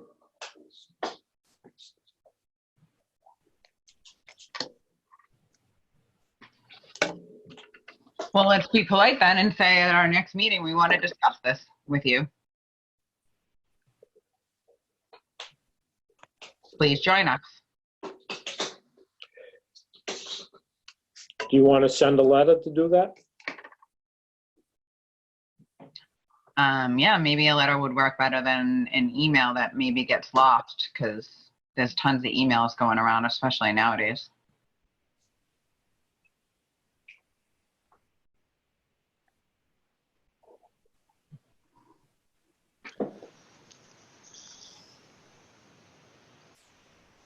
Do a motion if you want.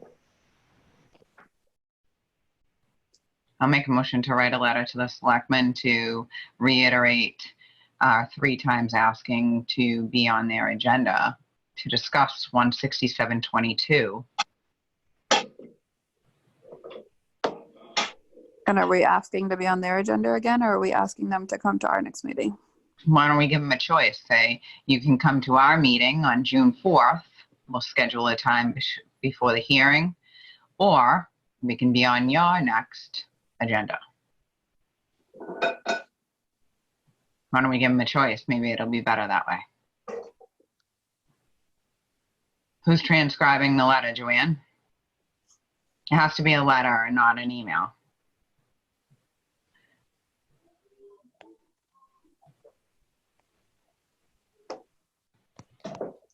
Thank you, Joanne. Is that a motion? Motion. Anybody second? A second. All in favor? Aye. Aye. Opposed? Aye. I abstain. Okay. I just don't think it's going to be all that productive. I don't think they're going to come to our meeting, and I don't think they're going to put us on their agenda. So we're just. And you're You can okay go with for it. that as a town resident and a town elected official? You're all right with them choosing and what that does to our American democracy? Well, the thing is that after writing that letter, there's no way that they have to Probably appear. Hugh wrote the letter and he's from Rhode All right, Island. but They that's did the not same. write it. Listen, you got to understand this. It's not the same thing at all, listen, Mark, and it's very important. No, That's the not same. the Listen, same. the same thing happens when Joanne writes a letter. To say the administrator or to say the secretary No, is the person you- who physically you just told composed her the what's letter wrong. is wrong is ridiculous. In business, that is what happens. It's not This always isn't the. business. This is a democracy. This is a government, and laws. To say that the secretary being the one who physically wrote the letter is. We just told her what to write. The administrator wrote all of that stuff. Troy and your father did not write that. They approve it and sign it. Nobody ever read it out loud anywhere. So are you sure that they read it? And it's not. Okay, but when someone hand signs something, that's them, regardless of you if know they what? read it or not. That's them setting their approval to it. And Whether you do it, whether you read a term of agreement or sign it, that doesn't matter. Once you've Okay, signed so- it, fine, that let's makes go it on to official. another point then. If you feel that way, so you're okay with people deciding what you can and cannot talk about in a democracy when there is a broken bylaw. You don't care because we'll just go with, what the governing forces say, and they can pick and choose what they will and will not allow. And do you not see that as a dangerous slope for your future? Because our future that's not what I should see not happening. be decided. That's not what I see We're happening. an elected board. We have asked 3 times to meet with them. It is a violation of our American rights. And it is all a very depends on dangerous slope to go down. It all Our depends on what we're children- asking them to talk to us about. That's the issue. We can't we ask have them to freedom talk of about the speech. same thing 3 times in a row. We also denied can't it. ask them to talk about a denial that they wrote 6 pages of. If they write 6 pages, that's a lot of information. If you can't get the gist of that, then Well, we should be talking able to about have it a is not back going and to add forth to that. discussion. I don't understand how you I don't could know. read a I'm actually kind of 6-page questioning document and whether still or not not get you it. should be involved in this. Isn't your father one of the decision makers? So My father wait, is one of let's- the people who wrote and signed the letter. Right. But I'm saying, and you don't think that letter He didn't was write it. capable?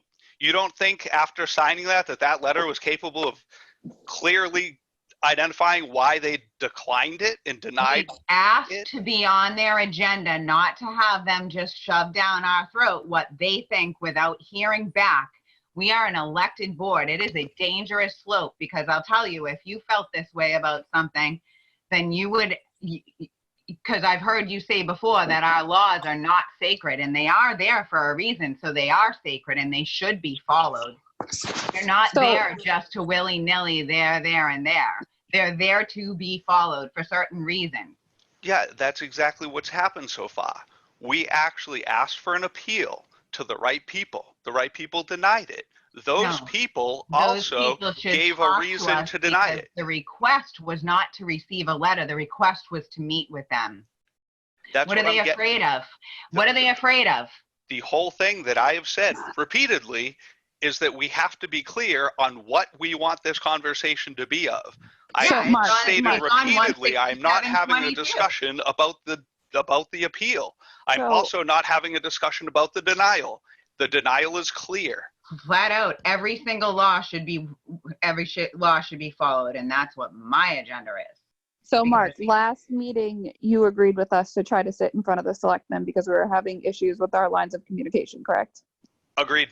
Yes. So by asking for them to come to our meeting so we can open up the lines of communication and figure out why they're closed, I don't see the issue with that. And if it That wa- goes nowhere and nothing happens, that's fine, but at least we have it on record that the That is planning not board has what her asked motion multiple was. times. Her motion was not to discuss a line of communication. Her motion was to discuss the bylaw. My thing has been always for open communication. I've always supported it. I've always voted towards it. That is not what her Well- motion was. I also would like to discuss the letter back and forth because I have things to talk about with that. And they shouldn't be afraid to have anybody talk. This is freedom of speech that is being violated at this point in time. Agreed. So if you want to make a motion that you want to discuss the letter, I'm totally cool with that.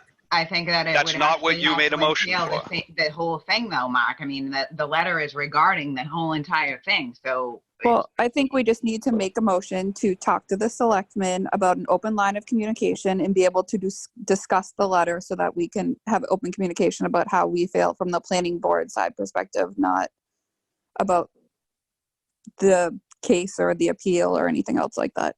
Mhm. Just to figure out the open lines of communication here. I heard And- that as motion and the that I would letter second. is the bylaw. The bylaw is in the letter. So I'll be clear to ask whether we're knocking that particular bylaw out. Because that's not what we decided all three times, and it's still violating our rights as Americans. We're losing our freedoms here, left and right. And you're gonna let go of one of the most No, but what I don't why want to do. why everybody wants to move to America. We're gonna allow it to go away. All right. The issue that I have is that we did the right. When there was an appeal, it didn't pass unanimously. It went to the selectmen. They denied it and then wrote a big letter and said why they denied But it. that's not What how I it do happens. not want to see is the board continually saying, "Hey, we want to discuss that. Hey, we want to discuss that." Why? We're not getting heard by another elected board. How do you think the residents of Halifax would feel? Because I think that you've already discussed it. Like that. We have not. We were told things Okay, like a listen. child. The We were planning not board able did to not endorse discuss the it. appeal, correct? The planning board itself did not It endorse was the a 2 to appeal. 1 vote, so yeah. Yep, exactly. But So- it doesn't need to be unanimous, Mark. So it was a passing motion. That was Correct. denied. So no, the only thing that was denied, Mark, was our ability to use legal counsel to proceed with that appeal. I think the thing that probably could move forward, should somebody want to push it, would be somehow figuring out how to do an appeal on your own and filing the paperwork and all the appropriate fees and everything that goes with that. So I think they just denied our ability to use legal counsel to facilitate that, is what it ultimately came down to. But they've also ignored and denied the request to be on their agenda, which is against our rights. And we should all really, I don't care what it's about, be upset about that. Because if you had to go up in front of them and they just denied you because they didn't care about it, even though it was within your legal right, That's a dangerous slope to go down. But also, as a person on a board, if we deny someone, we shouldn't have to have them talk to us about it for 45 minutes every Have we single meeting ever for the denied next. anybody to be on our agenda, Mark? Not that I know of. Right, But there is the point. we haven't reached that point. But I'm just saying, maybe Why there would be we? a point. If there is a resident or somebody who wants to buy something in the town to discuss it, do we have the right to deny them based on whatever? We don't. That's wrong. Yeah, but as a person on a Absolutely board, wrong. I don't want to listen to somebody filibuster for 2 hours every Thursday. Filibuster. So there has to be So a certain it's okay point. to deny the American right to have. No, we have to give it to them first. So which way I think is we've it? already. Which way is it? We've asked them 3 times, Mark, to be on their agenda and have a discussion.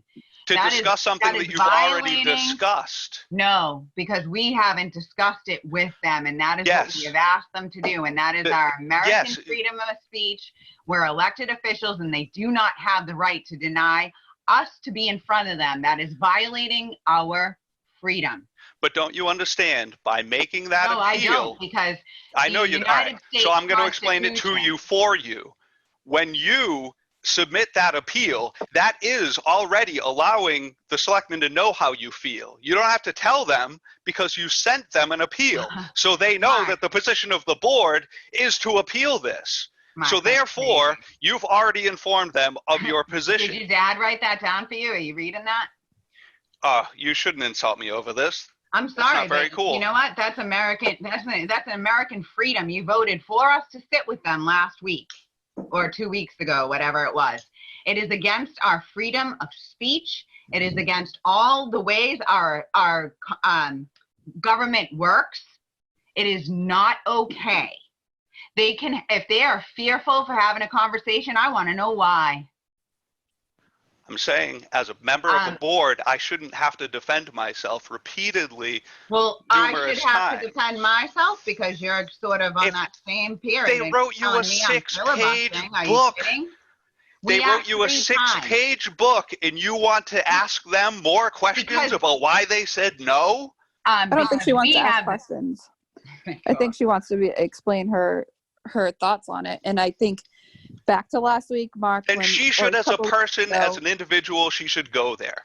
But back I to a did couple try. weeks ago, I back did to a try. couple weeks ago when we were all talking about this, I think the biggest concern was, and I mean, this is my thing on it, is the lack of communication, the fact that things in that letter that were inferred that we should have known certain things, we didn't know some of those things. I mean, I didn't. I don't know if you did, Mark, but some of those I wouldn't even know how to find out some of that stuff unless I went and asked Charlie, or I don't know. I don't even know what we're allowed to know and what we're not allowed to know.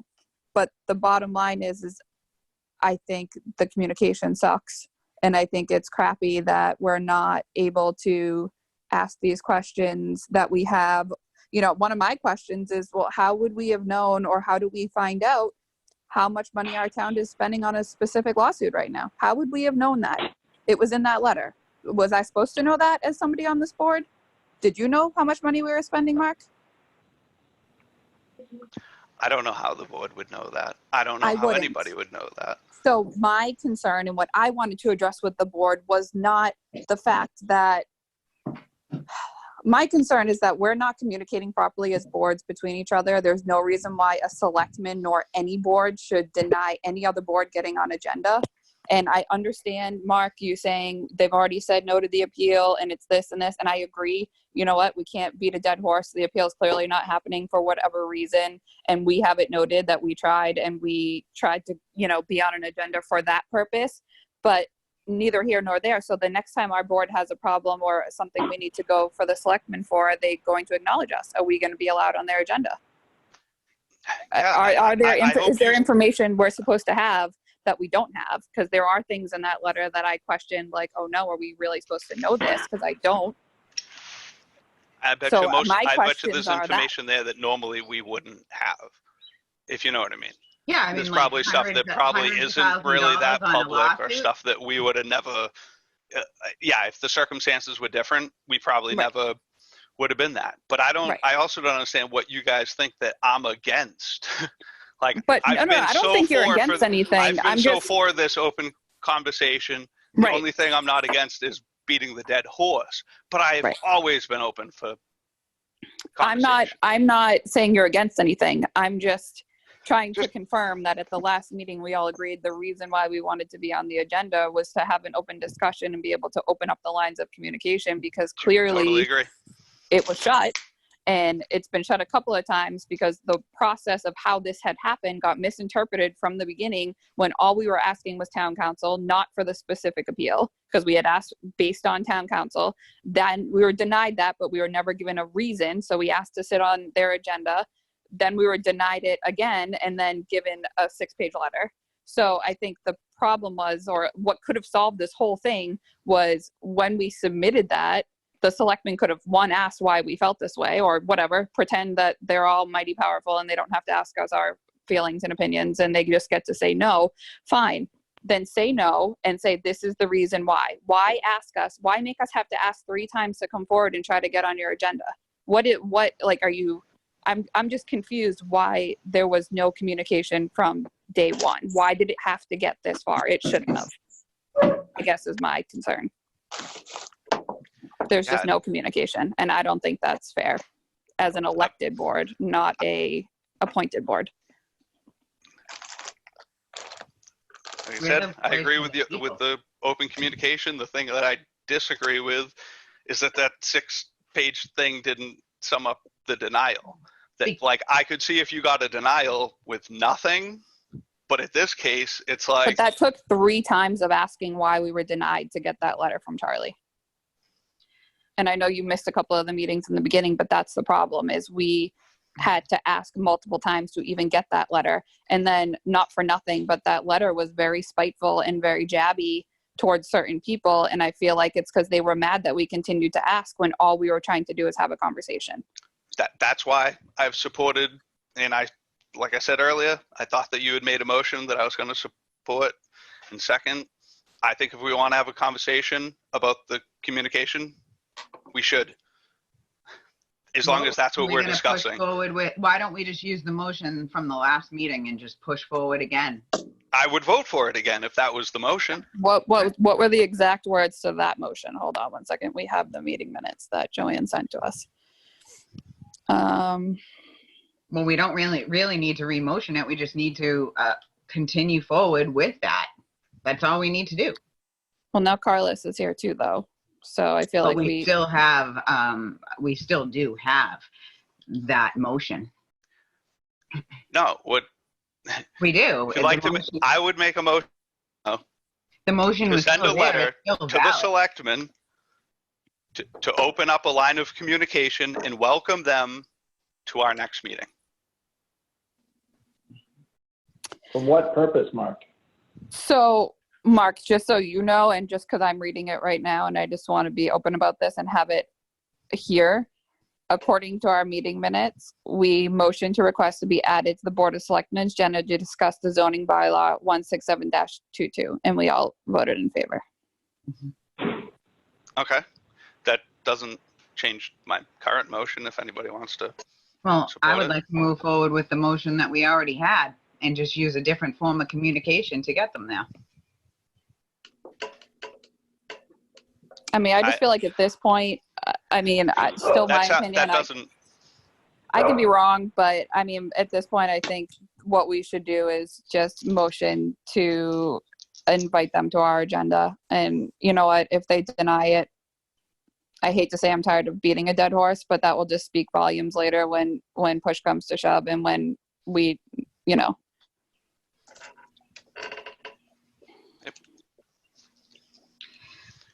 So you have a motion on the floor.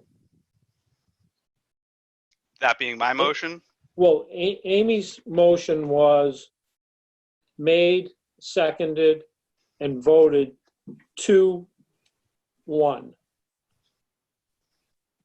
I don't think you voted, Mark. I was against that. Then it was 2-2. So, and I abstained. I just want a simple motion of Well, invite them to come. I just wanted to declare that that motion is now done, so now you have one motion on the floor. Mark's motion. Go ahead, Mark. What's your motion? I make a motion to invite the selectmen to our next meeting to have a conversation about open lines of communication. Is there a second? I second. Okay, it's been motioned and seconded. All of those in favor? Aye. Aye. Aye. Unanimous.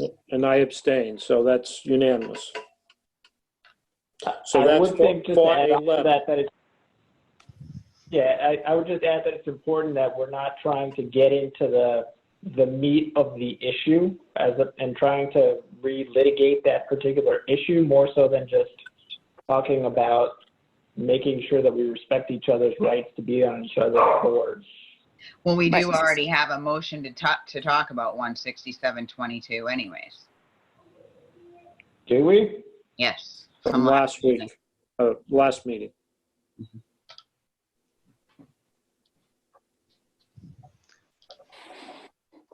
So that, Yeah. this motion is going out as a letter, correct? Please. Please.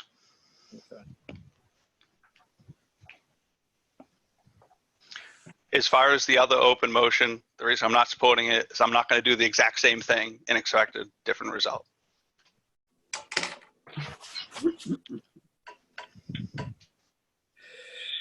Okay. That done? Yep. Okay. Do we have a letter to 450 Industrial Drive, and then we had them come in and talk about that. Memo to the building inspector for 395 Plymouth Street. An email to IT and Charlie for the laptop and Zoom. And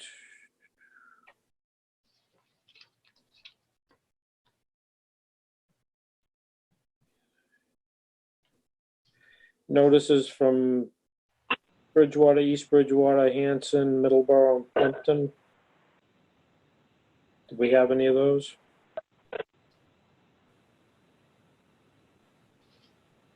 I'm sorry, can you say that last thing again? Notices from the abutting towns. Oh. I didn't see any of those in our email. Anybody else? Okay.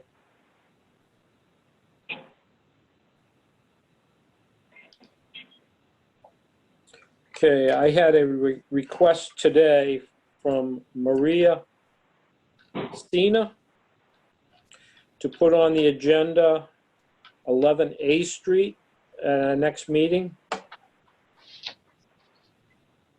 She's a butter. She lives across the street and she wants to talk to us about it. Okay. So should we put it on the agenda? Yep.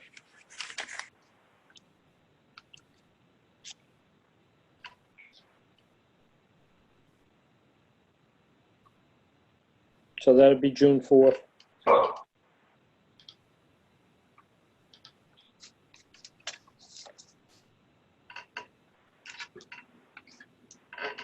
Okay, do we have any other things? All right, how about minutes?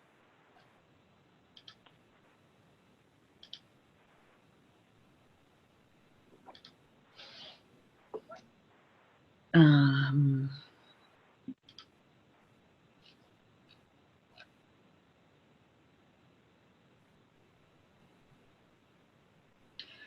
no revisions have been made to 9/5/19 yet.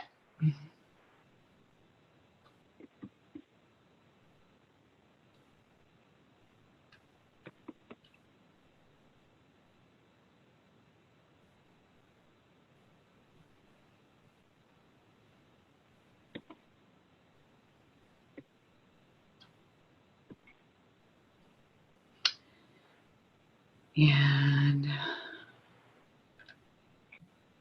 I'm sorry, I'm having a little issue finding any of the other minutes at this second in time.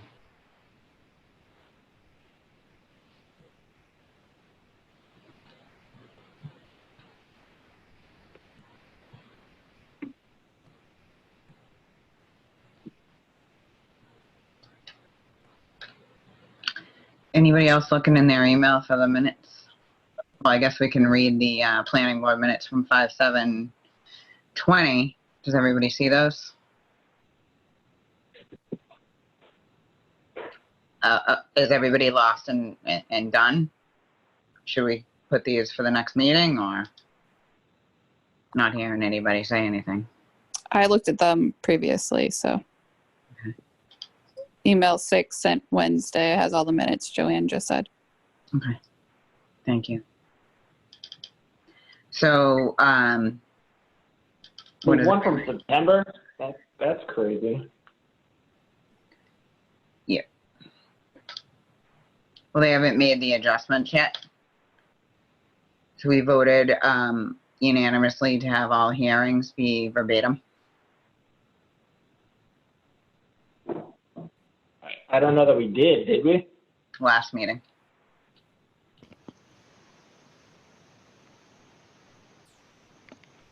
Did you say unanimously? Maybe it was 2-1. I forget. 3-1. I think that was. 3-1. I think that's the first 3-1. and only motion I've ever declined. I think it was a 3-1.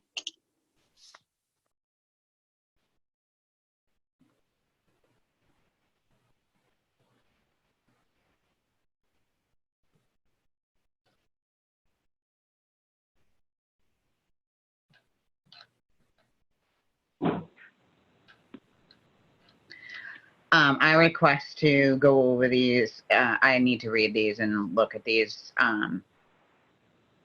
for the May 7th. But why don't we take care of the other ones? Does everybody agree to that? The other ones from the past, and then that way we'll be mostly up to date. Yes?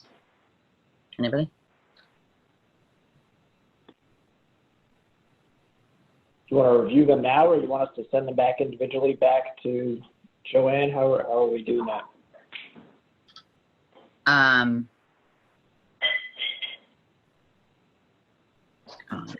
Hello? I'm looking at April 16th, 20 revised. I'm just gonna check and see if I think I had changes. Did anybody else? Was that from the last meeting? Yep. I think Joanne corrected them while we were on the call the last time.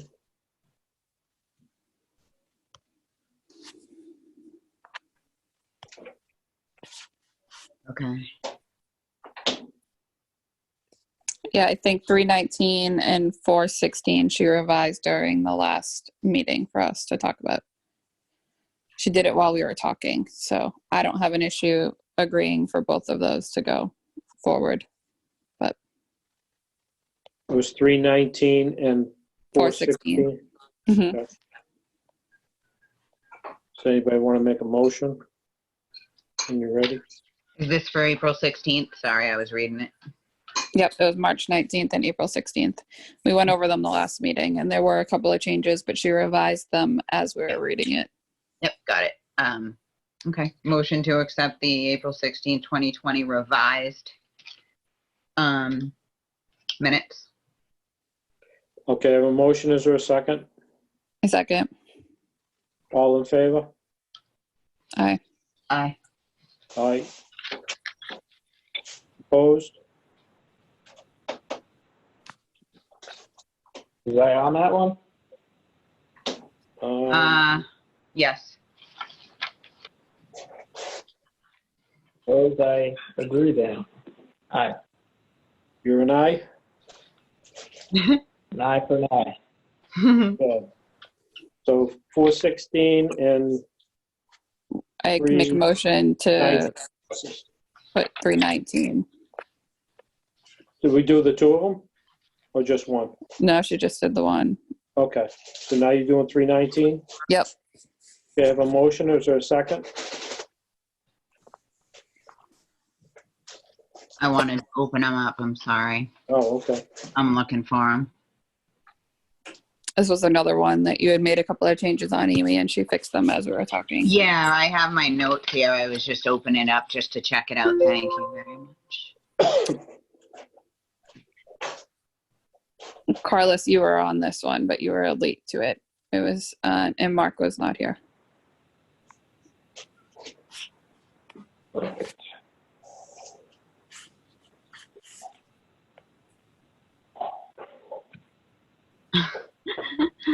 That's so funny. Okay.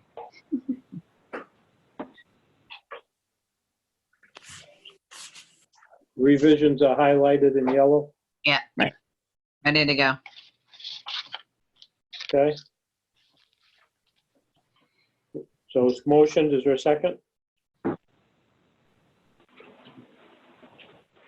I'll second. It's gonna take me a second just to read through it here for. Oh, okay. Oh, sorry.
All right, I'm fine with this one.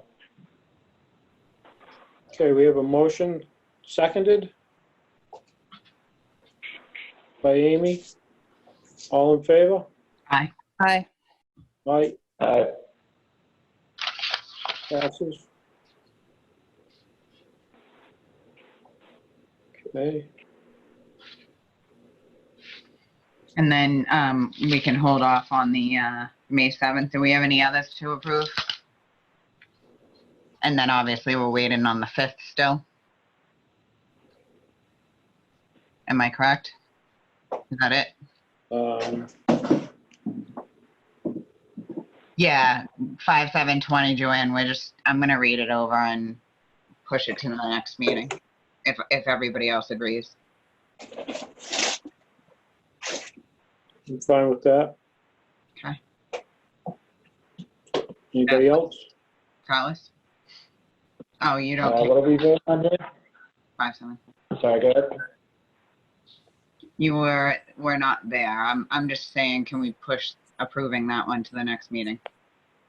Sure. Okay. We have anything else?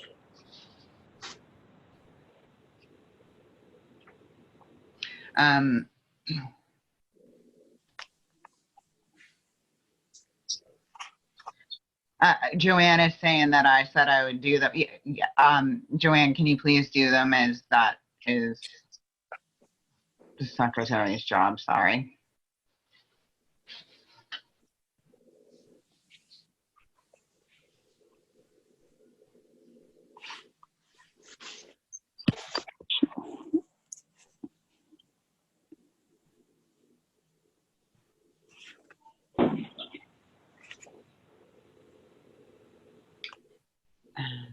Whose iPhone? I don't know. It would be I- interesting to know who that is. That's probably me. Is it a 508 number? I don't know. It just says iPhone to everyone. I'd like to know who it is.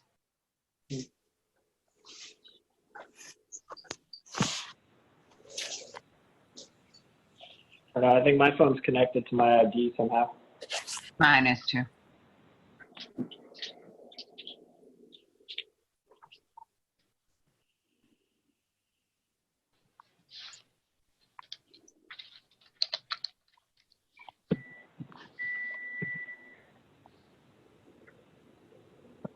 I think that's it, is it? I think that's it. Mark, it's your favorite time. I hope. Motion to adjourn. Second. All in favor? Aye. Aye. Aye. Thank you, everybody.